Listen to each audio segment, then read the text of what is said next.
Narinig na ba yung kwento ni Lumo, yung viral fish? Tara, kwento ko sa inyo. Sa kailaliman ng dagat kung saan ang liwanag ay hindi kailanman umaabot, naninirahan si Lumo, isang batang anglerfish. Sa mundo ng kadiliman, ang kanyang maliit na ilaw sa ulo ang nagsisilbing gabay niya. Kahit kailan, hindi pa siya umaangat sa ibabaw. Ang kanyang mundo ay laging tahimik, malamig at puno ng anino. Ngunit isang araw, may kakaibang nangyari. Naramdaman niyang umiinit ang tubig. Mas mabilis ang agos at tila may malakas na puwersang humihigop sa kanya pataas. Pilit siyang lumalangoy pababa, pabalik sa madilim na kailaliman, ngunit wala siyang magawa. Parang isang kamay ng hindi nakikitang nilalang ang kumakapit sa kanya at hinihila siya sa isang direksyong hindi niya alam.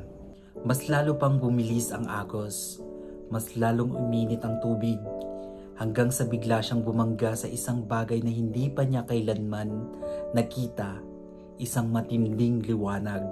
Napapikit siya, masakit, masyadong maliwanag, masyadong kakaiba.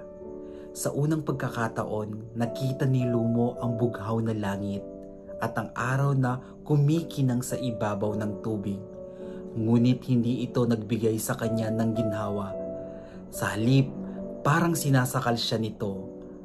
Ang kanyang katawan na sanay sa matinding pressure sa kailaliman ay nagsimulang bumigay.